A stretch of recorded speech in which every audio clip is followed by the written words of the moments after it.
does the Global Youth Day mean to me personally? So, through this celebration, gina-empower gid naton ang mga youth from all around the world nga mangin isa sa pag-proclaim sang gospel sang Ginoo. And not only that, ini man aton gina-empower ang aton nga mga pamatanon nga mangin harbingers of His message to be the light sa mga communities nga hindi pagid nakakilala sa Ginoo.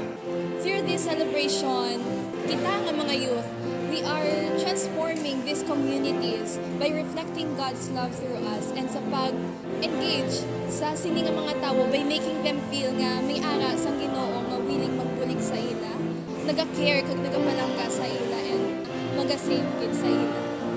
So ang theme sang aton nga Global Youth Day this 2025 is ACT, a community transformed. So ang activity nga ginhimo namon is nagkadto kami sa isa ka purok dito sa home site which is ang Purok Isla.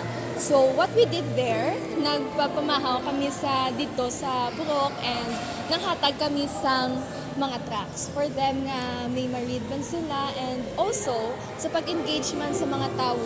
And not only nga naghatag kami sa tracks, but each sa mga pamalay dito, kami nag-offer some prayer for God to bless them and sa pag-introduce sa ila sa gugma sang Ginoo. Everyone, dear brethren, dear brothers and sisters, and sa mga youth didra nga nagalantaw, I highly encourage you nga makikisagid sa amo ni nga mga activities. Because not only lang ikaw serbisyo sa imo isig katawo, but you are glorifying God's name. If you will commit sa work sang Ginoo, God will equip you and hindi agad ka pagpabaya.